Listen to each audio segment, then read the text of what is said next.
berbicara tentang Hamas. Masuk bab kesaksian tokoh-tokoh dari US dan Israel tentang Hamas. Ya. Kita mulai. Ikhwati rahimakumullah. Ketika kita mengatakan di video yang menjadi viral kemarin bahwa Hamas adalah buatan Israel dan lain-lain, itu bukan sembarangan, itu bukan sesuatu yang kita ngarang-ngarang, bukan juga fitnah sebagaimana dituduhkan. Itu hal berat yang kalau kita ngarang-ngarang fitnah, dosa besar itu luar biasa. Itu hal yang kami simpulkan, udah lama kami dengar hal tersebut dari syekh-syekh kami. Cuman memang bukan sesuatu yang sering dibahas di kajian-kajian. Ya.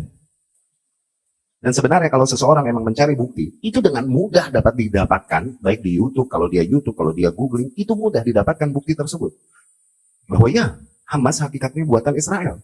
Sebagaimana kelompok-kelompok teroris yang mereka cap teroris, itu buatan mereka semua. Tadi telah kita berikan gambaran, gaya makar Zionis, baik US ataupun Israel. Kita bisa urai dan urut. Kalau ternyata mereka sendiri yang membentuk Al-Qaeda, dari pernyataan mereka. Mereka sendiri yang membentuk ISIS, dari pernyataan mereka. Demikian Hamas. Demikian juga kelompok-kelompok milisi-milisi yang ada di Afghanistan pada saat itu. Itu bentukan mereka.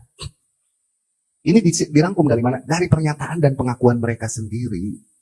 Gak mungkinlah kami orang yang bergerak di jalan Allah, berdakwah, membawakan nama tauhid, nama ikhlas, nama sunnah Rasulnya Sallallahu Alaihi Wasallam, sengaja ngarang-ngarang, memfitnah Muslim dengan sesuatu yang kami nggak tahu kebenarannya. Kita berani bicara, berarti kita tahu faktanya. Cuman pada saat itu memang hanya tanya jawab sifatnya, bukan lagi kajian yang memang full. Kami membahas tentang itu dan datangkan bukti-bukti dan pernyataan. Nah, tanya jawab selintas. Tapi apabila memang diminta bukti-buktinya, maka kami akan bawakan. Dan ini menjadi hujah bagi kalian. Setelah mendengar ini, kemudian masih kalian denial, masih kalian menolak kenyataan yang hak ini, maka telah hilang uzur kejahilan dari kalian. Ya?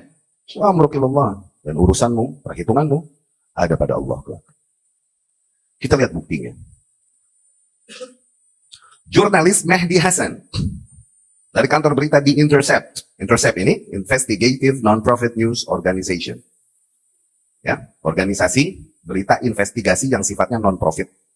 Ya, mereka berusaha untuk netral, objektif sebisa mungkin. Dia menjelaskan dan memberikan gambaran tentang blowback seolah-olah organisasi-organisasi yang mereka buat tersebut, yang dibuat oleh US, oleh Israel, oleh Zionis ini, seolah-olah menjadi senjata makan tuan bagi mereka sendiri. Meledak balik kepada mereka. Maksudnya senjata makan tuan. Jadi bumerang bagi mereka. Tapi dari sini nanti dapat kita pahami bahwa ternyata makar-makar mereka Zionis itu juga bukanlah hal yang banyak diketahui oleh anggota-anggota pemerintahan mereka. Ini adalah drama di balik pemerintahan mereka sendiri. Pemerintahan mereka sendiri baru menyadari seringkali setelah lama hal tersebut terjadi. Sebagaimana peristiwa 9/11 tadi. Nah, mungkin Kongres, orang-orang pemerintahan US menyetujui tindakan bikin drama yang mengorbankan ribuan orang dari warga US. Gak mungkin mereka menyetujuinya. Katakanlah kafir. Tapi itu bertentangan dengan nilai kemanusiaan. Berarti memang ada kekuatan-kekuatan yang berpengaruh di balik itu. Yang tidaklah semua keputusan diplur kepada mereka. Ya, disitulah jagonya memang orang-orang Yahudi bermain di balik layar. Ya, baik. Kita bacakan tentang bukti-bukti bahwa pengakuan baik dari pemerintah US atau Israel bahwa mereka hakikatnya yang menyuntik dan mendirikan dan menginisiasi pendirian Hamas untuk tujuan dan kepentingan politik mereka. Ya. Mehdi Hasan, dia berkata, ini dapat mudah dicari nanti keywords di YouTube, blowback atau who created Hamas, who created ISIS. Gampang dicari sebenarnya ini. Orang-orang yang banyak berkomentar tentang permasalahan ini, bisa nggak sih makan berita internasional tanpa terjemahan? Udah bisa belum? Baik dengan bahasa Arab ataupun bahasa Inggris. Kok bisa komentar dan nyerang? Udah bisa research, meneliti sendiri belum? Karena akan sangat mudah bagi mereka yang bisa meneliti. Ya. Mehdi Hasan berkata, the Israelis, especially the right-wing Israels, want to undermine the power of the dominant Palestinian political force at that time, the nationalist PLO, at the heart of which the secular Fatah Party of Yasir Arafat. Pada saat itu, pemerintahan Israel terutama sayap kiri Israel, mereka hendak untuk mengurangi dominasi, kekuatan dominasi gerakan politik orang-orang Palestina pada saat itu, yang didominasi oleh Partai Fatah di PLO. Ini, yang di PLO, ini organisasi pembebasan Palestina. Di bawahnya banyak partai-partai politik. Memang paling dominan Yasir Arafat pada saat itu dengan partainya Fatah. Ya, dia dominan di situ, bisa menggerakkan dan menyatukan rakyat Palestina pada saat itu. Nah, mereka mau bikin counter, sesuatu yang memecah kekuatan dan fokus warga Palestina ini. Jangan di satu kekuatan. Partai Fatah pada saat itu lebih cenderung ke arah sekuler, ya. Yang ini bukan partai yang membawa nama Islam, tapi partai sekuler yang mengejar kemerdekaan Palestina dengan cara-cara politik, lobby politik, atau bagaimanapun sebisa mungkin, ya. By empowering Sheikh Yassin and the Muslim Brotherhood, Israeli leaders thought they could divide and rule the occupied Palestinians and play them off against each other, secular nationalists against religious Islamists. Maka dengan memperkuat Sheikh Yassin, yakni Ahmad Yassin, pendiri Hamas, ya. Sebelumnya dia bersama Ikhwanul Muslimin Mesir. Nah, pemerintah Israel melihat dengan memperkuat Ahmad Yassin dan gerakan Ikhwanul Muslimin, para pemimpin Israel mengira bahwa mereka bisa menunggangi mereka untuk melakukan politik belah bambu di tanah yang mereka jajah, yaitu tanah Palestina, dan bisa mempermainkan partai-partai tersebut agar mereka berlawanan satu sama lain. Ya, jadi partai sekular nasionalis melawan partai religi Islamis. Pada saat itu demikian tujuannya. It is all started in 1978 when Yassin wanted to officially register his Islamic Association, which was basically the precursor for Hamas. Ini semua dimulai tahun 78 ketika Ahmad Yassin hendak untuk mendirikan secara resmi dan mendaftarkan ormas Islamnya yang kelak akan menjadi cikal bakal bagi Hamas. The Israelis were only too keen to help. Maka Israel pada saat itu begitu, yakni dengan senang hati membantu gerakan Ahmad Yassin. Yassin built and grew a network of Islamic social institution across Gaza. Ahmad Yassin banyak mendirikan dan membangun jaringan institusi-institusi sosial di sekitar Gaza, including schools and clubs and mosques. Termasuk diantara yang mendirikan sekolah-sekolah, aula-aula tempat perkumpulan, dan masjid-masjid. And Israel helped fund some of those projects. Dan Israel pada saat itu banyak membantu proyek-proyek Ahmad Yassin tersebut.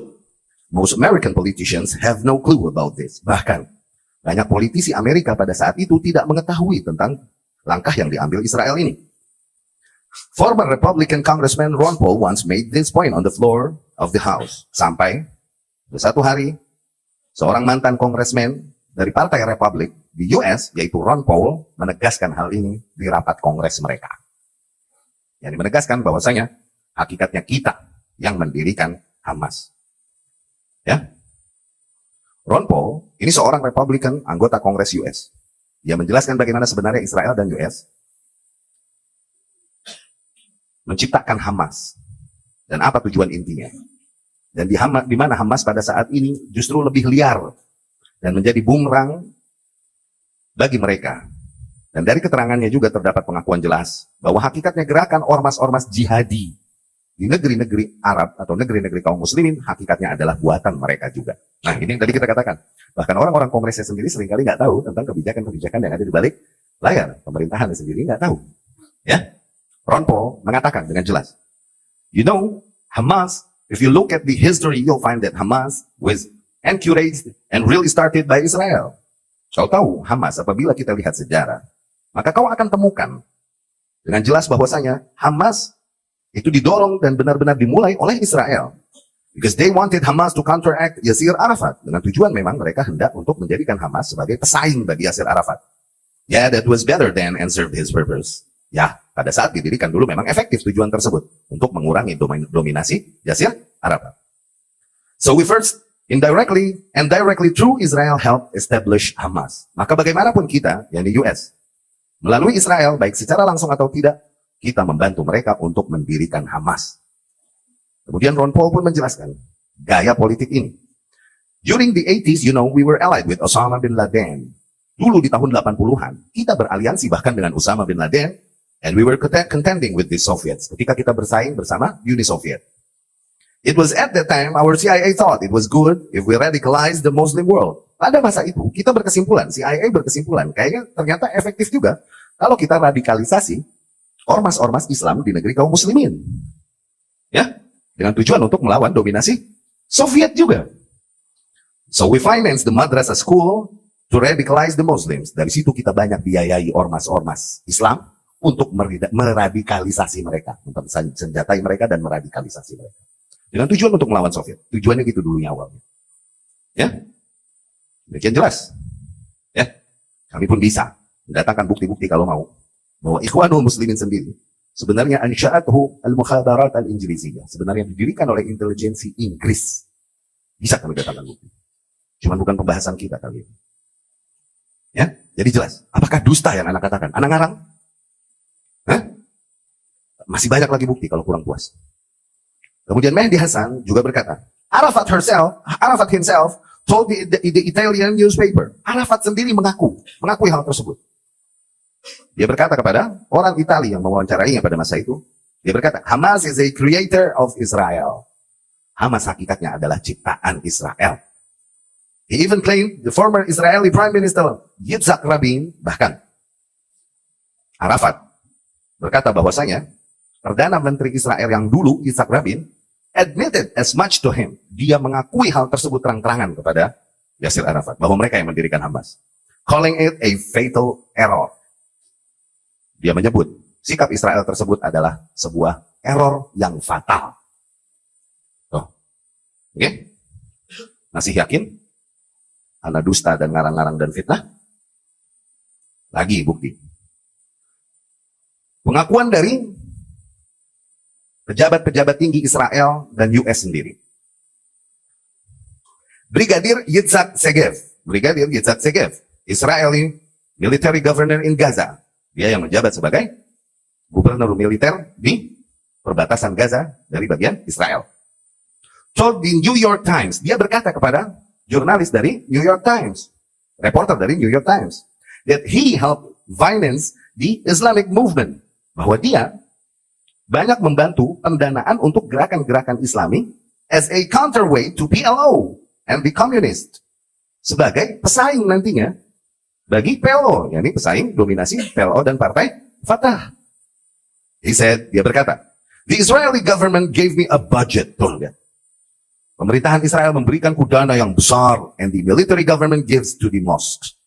Dan pemerintahan militer tersebut membagikan dana tersebut ke masjid-masjid. Ya. Pernyataan dari pejabat-pejabat Israel sendiri. Colonel David Hackham, who worked in Gaza in the late 1980s. Colonel David Hackham, dia bertugas di Gaza di tahun 1980-an as an Arab affairs expert, sebagai konsultan, ya, ahli urusan Arab in the Israeli military, di militer Israel. Has admitted, dia juga mengakui that the original sin was Israeli support for Yassin. Dia mengakui bahwasanya kesalahan inti adalah ketika Israel mendukung Yassin, yakni partai Hamas in the late 70s, di akhir tahun 70-an. But at the time nobody thought about the possible results. Nah, tapi pada saat itu nggak ada orang yang menyangka ternyata ujungnya bakalan begini nih Hamas, katanya begitu. Ya. Kemudian Avner Cohen was the Israeli official who was responsible for religious affairs in Gaza for more than 2 decades. Avner Cohen, seorang petugas Israel yang bertanggung jawab untuk urusan agama di Gaza. Dia menjabat selama lebih dari 2 dekade. Dia berkata, Hamas, to my great regret, is Israel's creation. Hamas, dengan sangat aku sesali, adalah memang ciptaan Israel. He actually wrote an official report to his superiors in the mid-1980s. Bahkan ia, dari Avner Cohen, menuliskan laporan resmi kepada para senior atau pejabat-pejabat yang berada di atasnya, kepada para atasannya, di pertengahan tahun 80-an, warning them not to play divide and rule. Ia memperingatkan para atasannya untuk tidak mempermainkan taktik belah bambu demikian in the occupied territories, di teritori yang sedang dijajah. and calling Israel to quote, break out this monster before this reality jumps in or our face. Dia pun menyeru dengan slogannya, putuskanlah hubungan dengan monster ini sebelum realita kelak lompat di depan muka kita. Jadi sebelum meledak balik ke kita. Nah, gitu. But no one else on the Israeli side really took the possibility of blowback seriously at that time. Tapi sama sekali memang dari sisi Israel tidak ada yang melihat adanya kemungkinan meledak baliknya Hamas ini pada saat itu memang. Ya. Kemudian juga pernyataan David Long, the former Middle East expert at the US State Department under Ronald Reagan. David Long adalah seorang mantan pakar Timur Tengah United States di bawah pemerintahan Ronald Reagan. Dia berkata kepada jurnalis Robert Dreyfus, dia berkata, I thought the Israelis were playing with fire. Sungguh menurutku orang-orang Israel ini bermain dengan api. I didn't realize they would end up creating a monster. Aku sama sekali tidak menyadari bahwa mereka ternyata akan berakhir menciptakan monster. But I don't think you ought to mess around with the potential fanatics. Memang aku pun tidak setuju apabila kau bermacam-macam dan main-main dengan ormas-ormas yang potensi untuk menjadi fanatik. Ya, itu jelas. Pernyataan-pernyataan dari mereka sendiri bahwa mereka mendirikan. Ya, itu boleh percaya boleh enggak. Cuman dibilang aneh bohong nggak ada bukti. Wah, itu yang gegabah. Ini boleh percaya boleh enggak. Ya. Maka dari situ, apalah lagi sekarang melihat gerakan Hamas yang begitu akrab dengan Iran dan Hizbullah. Ada nggak seseorang setelah mengetahui tadi gaya makar Zionis, setelah mengetahui sejarah pengkhianatan Syiah yang berangkat dari akidahnya untuk membunuhi para kaum muslimin dan lain-lain. Oke? Apakah kita masih berhusnuzon kepada kelompok demikian? Hah? Sepolos itukah kita? Oke, air mata, teriakan duka boleh, tapi jangan bikin buram akal sehat. Ya? Sekarang kita lihat sendiri ucapan tokoh-tokoh Hamas agar kita mengenal hakikat pergerakan mereka. Sekali lagi kelemahan kita adalah seringkali kita nggak tahu siapa musuh kita dan siapa lawan kita. Bagaimana hakikat mereka, sejarah mereka, latar belakang mereka. Kita ini ngeblank. Kita cuma ambil berita-berita selewat, potong-potongan yang ada di medsos atau YouTube, kemudian kita bentuk menjadi sebuah keyakinan yang ada di diri kita. Tanpa ada penelitian lebih lanjut. Ya? Ahmad Yasin berkata, rahimahullah, uridu daulatan demokratiyatan muta'addidatal ahzab. Aku menghendaki berdirinya negeri demokratis yang terdapat banyak partai politik. Wasultah fiha liman yafuzu bil intikhabat. Dan kekuasaan di negeri ini kelak bagi siapapun dari partai politik tersebut yang memenangi pemilu. Wa hatta law faz syuyu'i sa'ahtarim raghbat asy-sya'b al-Filistini. Sehingga kalaupun mungkin partai komunis yang menang, maka aku akan tetap hormati kalau memang itu kehendak para rakyat Palestina. Wa idza rafadha asy-sya'b al-Filistini ad-daulah al-islamiyah, dan apabila rakyat Palestina menolak pendirian negara Islam, fa ana ahtarim, maka aku pun akan hormati pendapat mereka. Wa uqaddis raghbatahu wa iradatah. Aku akan hargai pendapat mereka dan keinginan mereka. Lihat. Siapa bilang dia mau bergerak buat Islam? Hamas mau bergerak buat Islam. Ini pendirinya ngomongnya begitu tuh. Ya? Kita mencintai setiap ahlul adyan, kata Ahmad. Kita mencintai pemeluk setiap agama. Oke? Ya, mencintai agama oke lah. Pemeluk agamanya dan lain-lain sebagai kemanusiaan oke. Oke? Tapi mencintai agamanya, nah itu keliru. Wa ana la uqatil Amerika wala Britania wala dualan ukhra. Sungguh aku tidak memerangi Amerika, tidak memerangi Inggris atau negeri yang lain. Ana kullun nas ma'ahumus salam. Aku berdamai dengan setiap orang. Wa uhibbu kullan nas. Dan aku mencintai semua orang. Wa uhibbul khair lil yahud. Dan aku pun menghendaki kebaikan bagi Yahudi. Nahnu la nakrahul yahud. Kita enggak membenci orang-orang Yahudi. Lakin naqul lil yahud. Tapi kita katakan kepada orang Yahudi, a'tuna haqqana. Berikan kepada kami hak kami. Loh. Ini sumbernya, kalau ada yang nanya bukti lagi sumber. Aduh. Al-Zahirah Al-Mu'jizah wa Usturah At-Tahaddi. Lihat kitab Al-Zahirah Al-Mu'jizah sama wa Usturah At-Tahaddi. Lihat gambaran dan ungkapan. Ahmad Yasin sendiri yang tidak berminat untuk mendirikan negara dengan warna Islam. Sama sekali nggak ada. Sebagaimana yang digaungkan, katanya mereka berjuang untuk Islam. Mereka berjuang untuk demokrasi juga kok. Dan betapa tegas kecintaannya kepada orang-orang Yahudi. Ya. Khalid Mash'al berkata, Khalid Mash'al ini kepala Maktab Siasi Harakat Hamas, kepala urusan politik Hamas. Khalid Mash'al, dia berkata, Ma yajma'na bi Iran wa qaradatha laisa masalih mushtarakah faqat. Sesungguhnya yang menyatukan kita dengan Iran, apa? Syiah. Sesungguhnya yang menyatukan kita dengan Iran dan para pemimpinnya bukanlah hanya karena common interest. Tuh, masalah mushtarakah yakni common interest. Maslahat bersama, keuntungan bersama. Bal hiya alaqah ukhuwah wa sidaqah wa iman. Tapi hubungan kita, yakni Hamas dengan Iran adalah hubungan persaudaraan, persahabatan, bahkan hubungan keimanan. Imanan noh. Sama yang kafir-kafirin Abu Bakar, Umar, Ummahatul Mukminin. Hubungan keimanan noh. Lucu ya, ini orang-orang kita ini yang di sana bilang katanya Rafidhah itu kafir. Tahu juga dia sebelah situ kan ya. Alhamdulillah sebelah situ kita ada titik kesepakatan. Ini kan ada orang kita yang tinggal di sana. Semoga Allah jaga dan beri hidayah. Kemudian mengingkari apa yang kita katakan. Katanya Rafidhah. Antum menuduh Ismail Haniyah ini Rafidhah. Rafidhah itu kafir loh. Alhamdulillah ada titik kesepakatan kita bahwa Rafidhah itu kafir. At least. Iya kan? Cuman dia belum dapat aja bukti-buktinya. Mungkin kan berangkat dari ketidaktahuan. Semoga Allah kasih hidayah. Ya, kepada kita dan kaum muslimin semuanya. Lihat pernyataan tokoh-tokoh Hamas sendiri bahwa mereka berada di atas akidah yang sama dan keimanan yang sama dengan Syiah itu. Wa aghlab qadah kataib al-Qassam tatalammadu ala yad al-Haras al-Thawri al-Irani. Dan kebanyakan pemimpin milisi al-Qassam itu belajar dari pasukan elit Iran.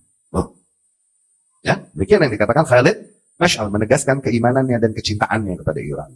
Ikhwah, kita nih, mau dia bukan Syiah lagi. Cuma kita punya kaidah. Seseorang duduk bareng sama ahli bidah, kita salahin. Apalagi dia menegaskan kecintaannya dan lain-lain, ungkapan-ungkapan cintanya, kita samain. Mau dikatain, mau ngeles-ngeles lagi, enggak, tapi akidah dia beda, ini cuma karena politik. Mau ngeles sebelah situ lagi. Kita punya kaidah sendiri. Orang duduk bareng, kayak burung, nempok bareng, udah sejenis. Iya gak? Itu sumbernya dari mana? Pernyataan Khalid Mash'al tersebut tahridatun lahu, dari cuitannya di Twitter. Loh. Lu pahamlah Twitter. Wa yaqul, dan Khalid Mash'al juga berkata, lihat perkataannya. Inna harakat Hamas hiya libnur ruhi lil Imamil Khuwaini. Tuh, sesungguhnya gerakan Hamas adalah anak dari ruhnya Imam Khuwaini, yakni buah dari semangat ambisinya Imam Khuwaini. Itu masih belum bilang yang kayak gini Syiah. Dia yang bilang itu. Wa inda ziyaratih Tahran, dan ketika Khalid Mash'al berziarah ke Teheran, ke Iran, zar maqbarah al-Khumaini, dia berkunjung, berziarah ke kuburannya Khumaini. Dia bawa ikatan bunga di situ. Allah. Kemudian Kamal Al-Khatib, dia ex wakil ketua Hamas. Kamal Al-Khatib, ente lihat di YouTube, buka tulis Kamal Khatib. Pakai minta no bukti sama gue, lo gak bisa typing di YouTube. Kamal Al-Khatib, ini orang yang terkenal kebenciannya luar biasa sama Saudi. Celaan-celaannya sama Saudi banyak. Sama negeri-negeri muslim, Sunni. Seorang yang berakal sehat. Oke? Katakanlah akidahnya nggak sama dengan Saudi. Akidahnya nggak sama dengan Saudi. Tapi keberadaan Saudi menjaga keamanan, stabilitas di sana, at least dia mensyukurinya. Tapi ini niat bermakar dan kemudian menyerang, menggulingkan Saudi. Itu sih emang barisannya sama musuh Islam berarti. Ya nggak? Seorang muslim, katakanlah dia nggak salafi, nggak sama seperti Saudi akidahnya, katakan tidak salafi.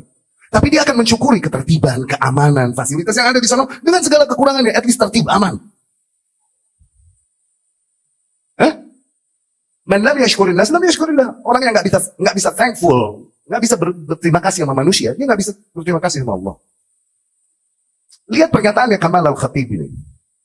Kama anna al-Masjid al-Aqsa muhtal wa mudannas min qibal al-Israiliyah, فإن المسجد الحرام والنبوي الشريف محتلان من قبل آل سعود. Sebagaimana Masjid Aqsa itu dijajah dan ditindas oleh Israel, maka sesungguhnya Masjid Haram Mekah dan Nabawi Syarif dijajah dan dirampas oleh Alu Su'ud. Alu Su'ud yani? Lidzalik ana utalib laisa zawal al-ihtilal al-Israili 'an al-Masjid al-Aqsa faqat. Maka dari situ yang aku serukan, aku tuntut, bukanlah hilangnya penjajahan Israel dari Masjid Aqsa saja. Innama bizawal al-ihtilal as-Saudi an ardil Hijaz. Aku pun menuntut untuk hilangnya penjajahan kerajaan Saudi dari negeri-negeri Hijaz kulliha semuanya. Wa 'anil Masjidil Haram, dan dari Masjidil Haram. Ini bikin kayak gini mau membela maslahat Sunni nih. Kelompok yang begini.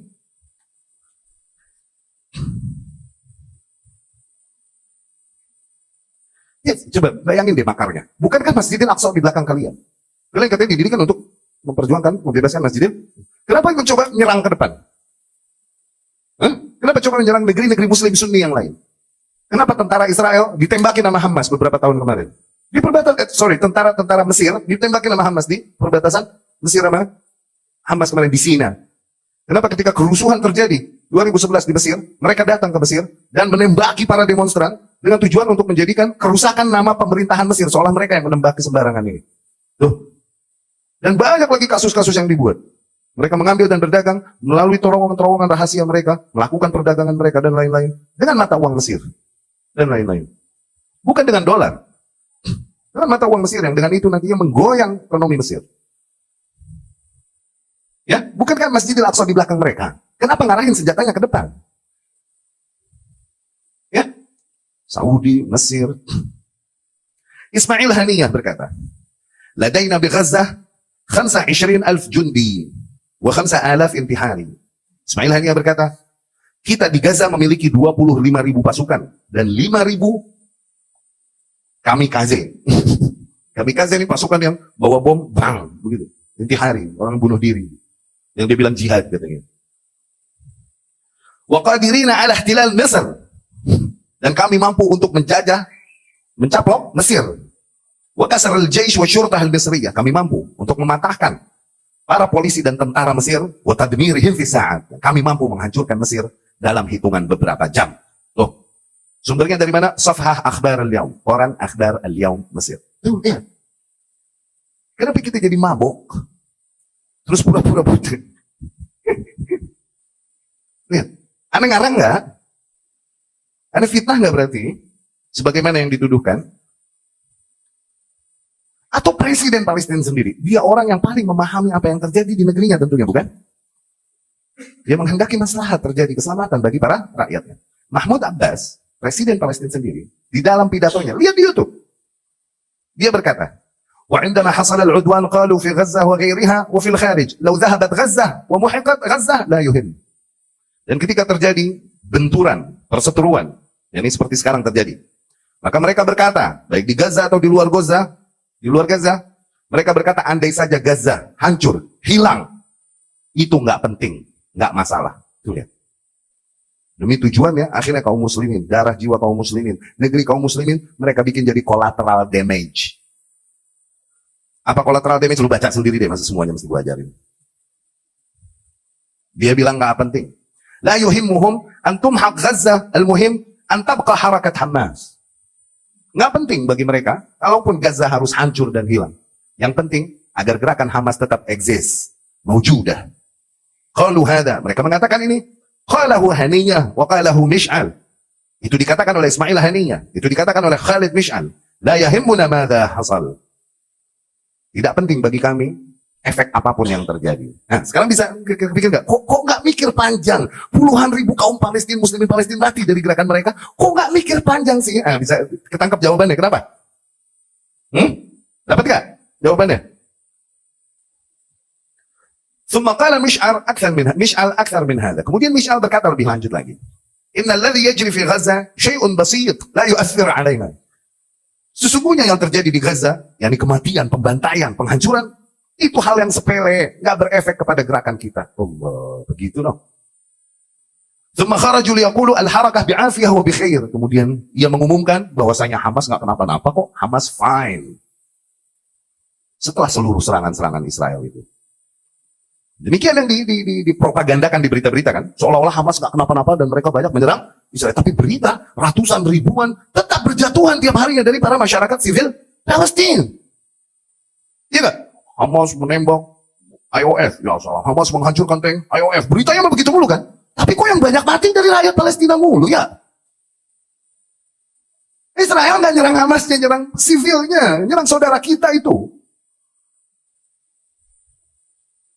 Ya, wahunak alaf asyuhada.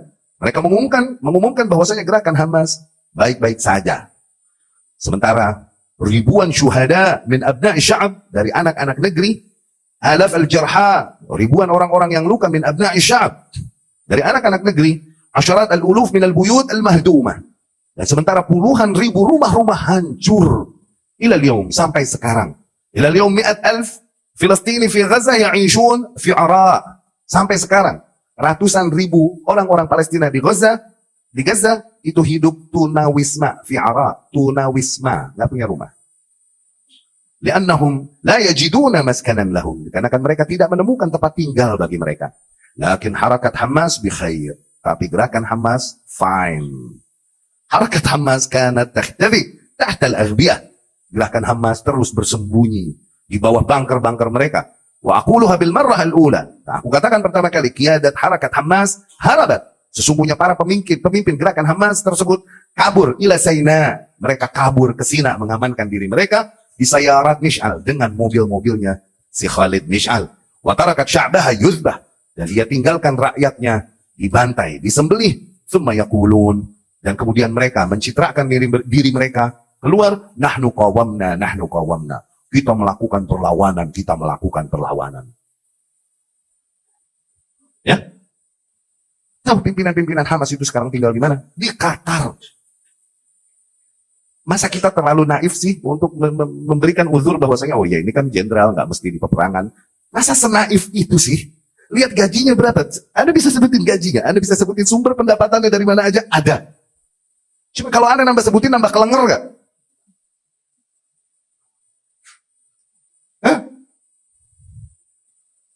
Beneran, ada saudara kita yang di sana, supaya bilang, ya antum nggak tahu yang namanya pemimpin perang itu nggak mesti di lapangan, dia mesti ya di Palestina dong.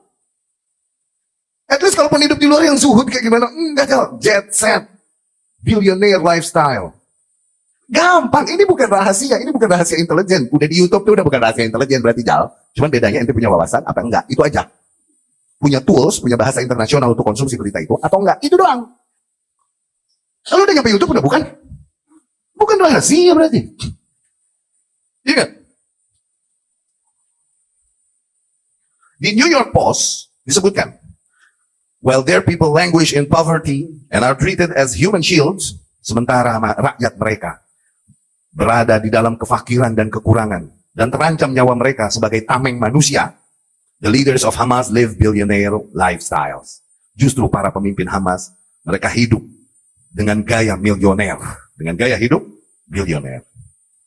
The terror group's 3 top leaders alone are worth staggering $11 billion between them. Okay? Pendapatan. 3 pemimpin paling tinggi. Kelompok Hamas itu sendiri saja, mereka dapat $11 billion, 11 miliar dolar untuk bertiga, pecah 3. Okay? And enjoy a life of luxury in the sanctuary of the Emirate of Qatar. Dan mereka hidup dengan kehidupan yang sangat mewah di Emirate Qatar. The Emirate has long welcomed the leaders of the terror group and installed them in its luxury hotels and villas. Telah lama Emirat Qatar memang menyambut para pemimpin-pemimpin Hamas tersebut dan menempatkan mereka di hotel-hotel mewah dan villa-villa mewah mereka. At the same time as hosting a vast American military presence. Di waktu yang sama mereka pun banyak memberikan pelayanan kepada militer-militer Amerika yang banyak hadir di sana, yang banyak datang ke Qatar. Musa Abu Marzouk, net worth 3 billion. Musa Abu Marzouk mendapatkan 3 miliar dolar. Khalid Mish'al mendapatkan 4 miliar dolar. Ismail Haniyah mendapatkan 4 miliar dolar. No, 4 tidak, 11. Setahun. Miliar dolar. Anak-anaknya hidup mewah semua di sana. Masyarakatnya gimana? Itu lihat anak kecil yang di pojok ada di berita ini. Nah. Kemudian ikhwati rahimakumullah. Di antara kita menyangka bahwasanya ikatan bantuan Iran kepada Hamas tanpa ada pamrih dan syarat apapun, demikian. Dan tidak ada gerakan Syiah di Palestina sama sekali. Enggak. Cari buktinya di YouTube banyak. Oke? Ini kita kumpulkan dari jurnalis Mesir, namanya Muhammad Samir. yang banyak mengumpulkan berita tersebut dan banyak membantah Syiah. Oke? Menyampaikan di dalam beritanya dengan lahjat Mesir. Kejadian-kejadian tentang perkembangan Syiah di Palestina dikarenakan perlindungan dari Hamas yang memasukkan dakwah Syiah ke Palestina. Muhammad Samir berkata, Hamas samahat tashayu' dakhil Gaza muqabil as-sila' wal fulus اللي بياخذوها min Iran. Hamas mempersilahkan Syiah masuk ke Gaza. Ya. Berangkat dari senjata-senjata dan uang yang mereka ambil dari suntikan Iran. Ini sebagai intern. Ya. Wa ghair masmuh ay ahad min ahli Gaza bil i'tirad. Hamas pun tidak mempersilahkan seorang pun dari penduduk Gaza untuk membantah hal tersebut, mengingkari kebijakan mereka tersebut. Wa asbah asy-Syiah yas'adu al-manabir fi ahdi Hamas wa yad'u ila tashayyu'. Akhirnya banyak Syiah naik ke mimbar-mimbar di era Hamas dan menyeru manusia kepada Syiah. Walau kunta 'ayiz itsbatat ala kidha al-YouTube milyan dawwir wa intahat tla'i. Apabila kau menghendaki bukti-bukti akan hal ini, sungguh di YouTube banyak beginian buktinya. Cari sendiri, maka kau akan temukan. Masalan, ala sabilil mithal, di antaranya, Al-Mutashayyi' Mithqal As-Salimi, tokoh Syiah Mithqal As-Salimi, sa'id ala mimbar wa sabda sahabah. Dia naik ke mimbar dan kemudian mencela-cela para sahabat.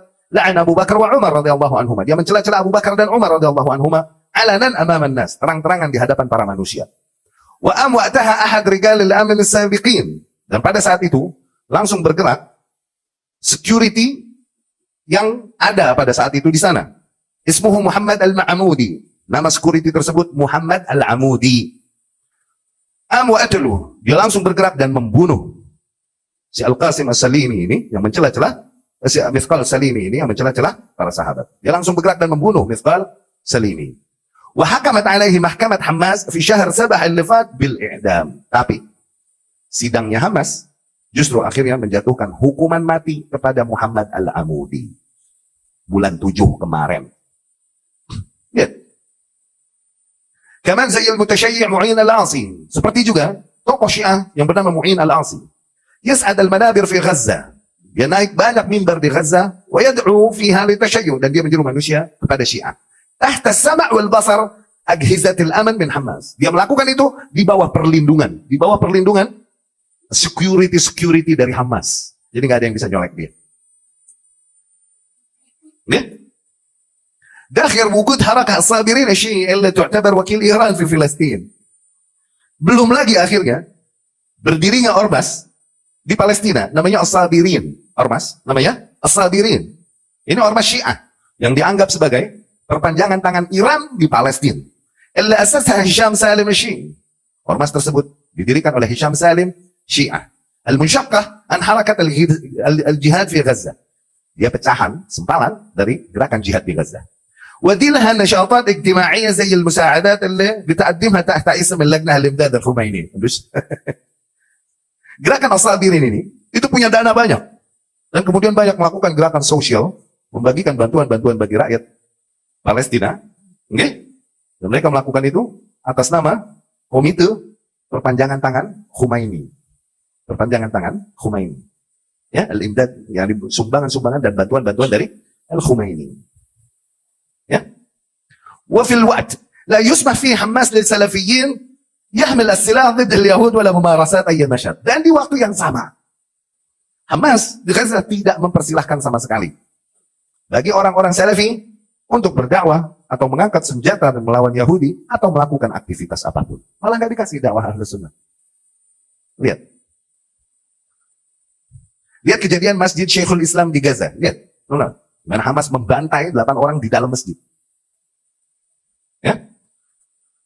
Lihat keterangan Syekh Magdi Al-Maghribi. Magdi Al-Maghribi banyak membongkar gerakan Syiah di Palestina. Di antaranya dia berkhutbah dan mengeluarkan jimat-jimat yang di situ tertulis Ya Hussein, Ya Hussein.